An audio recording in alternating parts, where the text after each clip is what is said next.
Évidemment, aujourd'hui, je suis là pour vous faire le suivi de notre premier forum en santé et sécurité du travail. C'était effectivement une première et ça a été un franc succès.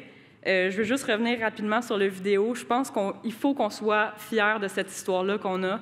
C'est une histoire qui est très, très riche, puis c'est une histoire qui n'arrêtera pas de s'écrire. Fait que mon message, je vous le lance tout de suite en commençant ma présentation. Continuez à l'écrire, cette histoire-là. Elle nous appartient. Il faut en être fier, on doit en être fier, puis il faut la poursuivre, évidemment.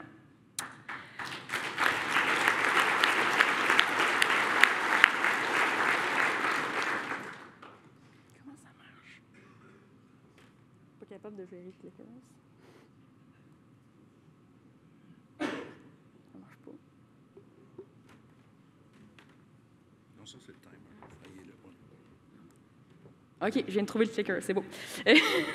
Fait que, retour sur le forum, évidemment, on a eu, Dominique l'a dit hier, là, 120 personnes qui se sont présentées. Donc, merci encore une fois à toutes les personnes qui ont participé.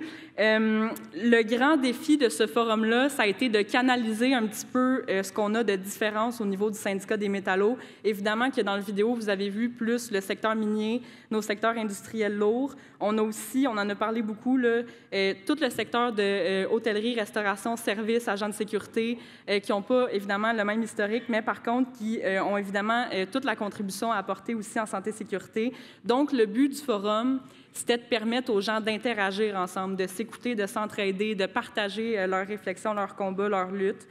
Donc, bien évidemment, c'était très, très intéressant d'un point de vue syndical d'avoir la chance de faire ça ensemble pour une première fois.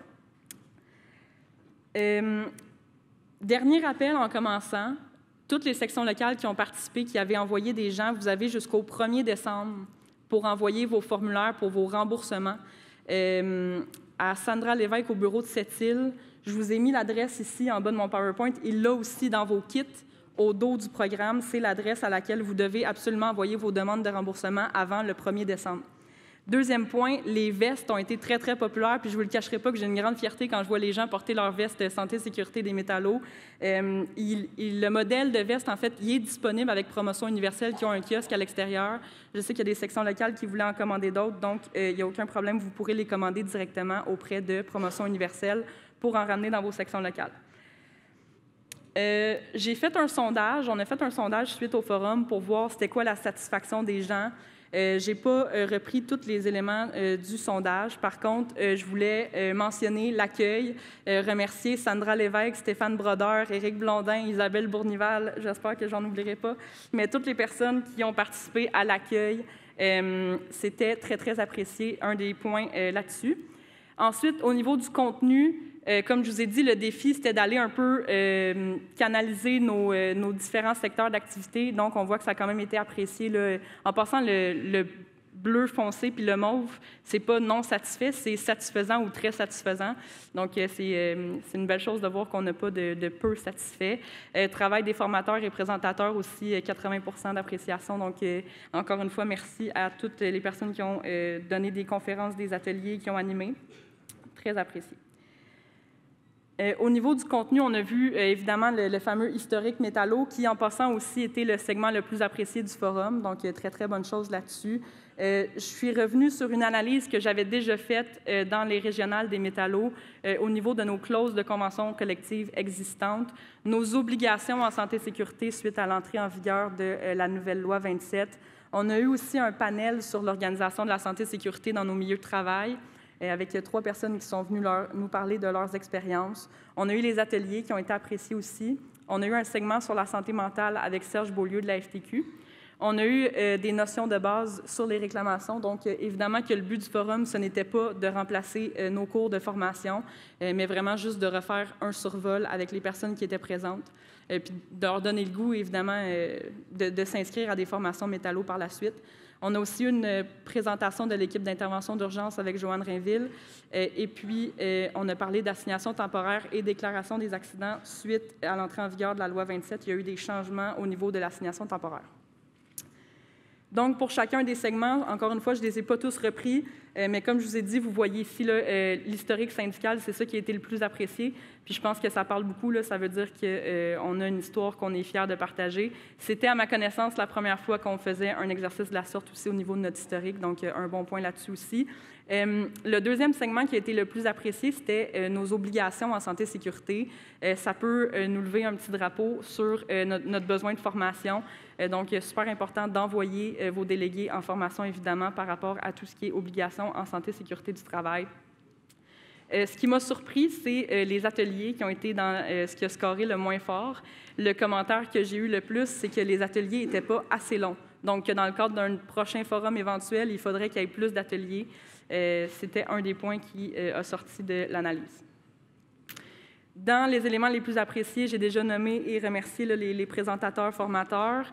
Il y a eu aussi tout ce qui était au niveau du contenu et partage d'informations, le fait de pouvoir échanger, de se rencontrer, de discuter, l'ambiance qui était rassembleuse. Dominique en a parlé hier d'entrée de jeu, l'ambiance familiale au Métallo. Je pense qu'on peut être fier aussi qu'elle se reflète dans des forums un petit peu plus informels comme ça que nos instances annuelles.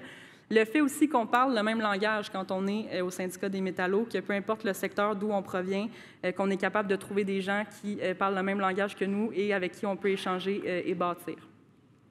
Les éléments les moins appréciés, je l'ai dit déjà, là, mais pas assez de temps en atelier, trop peu de temps pour le contenu et il y avait une petite portion sur la santé mentale qui avait peut-être été un petit peu trop longue au niveau des exemples. Dans les éléments retenus, puis ça va aussi être mon message à vous à ramener dans vos sections locales, négocier pour inclure de la santé et sécurité dans vos conventions. Dominique en a parlé hier aussi, évidemment, un point qui est super important. Une phrase qui est ressortie dans les formulaires d'appréciation que je me suis permis de retranscrire, c'est « ça ne sert à rien de négocier du salaire si on n'a pas de conditions sécuritaires ». C'est un message qu'on entend souvent aussi. L'importance de notre action syndicale en santé et sécurité et l'impact que ça a dans la vie de nos membres. Un message qui est ressorti beaucoup aussi, c'est d'arrêter de travailler en vase clos dans nos sections locales, d'arrêter de séparer les délégués de grief, les représentants prévention, les délégués sociaux, l'exécutif syndical. Il faut absolument que tout ce monde-là, ça travaille ensemble sur le plancher des milieux de travail pour améliorer la santé et sécurité.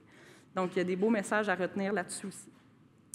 Je vous fais une analyse très, très rapide. Encore une fois, des résultats du sondage, là, mais 93% des gens qui ont participé sont plus motivés qu'avant à s'impliquer en santé et sécurité, ce qui est une excellente chose. Dans ce qu'on appelle le transfert dans l'action, où ce que les participants ramènent chez eux à la fin de cette journée et demie, augmenter la présence auprès des travailleurs, je pense que c'est un élément qui est très important. Pour moi, c'est fondamental en santé et sécurité. Quand vous êtes une personne qui est représentée en santé et sécurité, vous avez un lien qui est privilégié avec vos membres. On en parlait tantôt avec les travailleurs étrangers temporaires.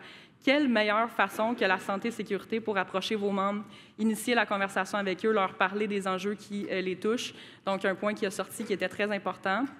J'en ai déjà parlé tantôt, mais arrêter de travailler en vase clos avec nos exécutifs. Un nouvel aspect qui est tout nouveau dans la nouvelle loi, c'est les risques psychosociaux ou tout ce qui est santé mentale dans nos milieux de travail. On n'en parle pas encore beaucoup. Ça va clairement être un sujet d'actualité dans les prochaines années dans notre syndicat. Il faut absolument qu'on prévienne nos risques psychosociaux dans les milieux de travail.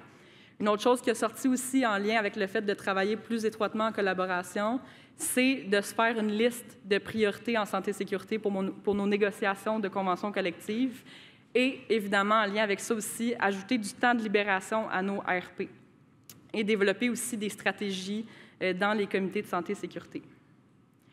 Un rappel, parce que je pense que c'est vraiment important aussi, j'ai déjà dit ça à l'annuel l'année passée, dans les régionales aussi, il y a 65% de nos conventions collectives au Métallo qui ne prévoient rien par rapport aux représentants à la prévention ou aux représentants en santé et sécurité du travail. Si vous faites partie de ce 65%-là, il faut absolument aller négocier des clauses de santé et sécurité pour vos RP ou RSS, peu importe comment vous les appellerez, mais une personne qui est représentante, qui est en mesure d'assister les travailleurs dans l'exercice de leurs droits. Et dans le 35% où il y a quelque chose, 65% encore, il n'y a pas d'heure de libération prévue pour le représentant à la prévention. Donc, raison de plus d'aller négocier là-dessus aussi. Donc, pour les constats, dernière partie, évidemment, je vous l'ai déjà mentionné, mais c'est important d'être des références auprès de vos travailleurs en santé et sécurité du travail. Le lien de confiance que vous avez avec vos membres, c'est ça qui permet de faire des luttes, d'avoir une bonne communication, de s'assurer que le message se passe bien dans nos milieux de travail, d'inclure la santé et sécurité du travail dans les sondages et les carnets de demande en vue des négos, solidifier nos pratiques établies qui ne sont pas documentées aussi. Je sais parmi vous qu'il y en a qui ont une grande expérience en santé et sécurité du travail. C'est important de partager cette expérience-là. Ce qui est ressorti du forum aussi, c'est qu'on est très bon en santé et sécurité, mais on n'en parle pas. C'est un peu l'aspect invisible du travail syndical. Il faut faire notre action syndicale en santé et sécurité puis la faire connaître pour permettre de poursuivre cet héritage-là dont on a parlé tantôt. Expliquer ce qu'on fait à nos membres en santé et sécurité, se bâtir des stratégies au comité de santé et sécurité avec nos inspecteurs de la CNSST, puis diffuser aussi notre expertise technique au niveau de nos ARP. Donc, je vous laisse encore avec une phrase qui est ressortie du sondage. On continue les efforts entrepris par les générations précédentes parce que nous, les métallos, on ne lâche jamais. Merci.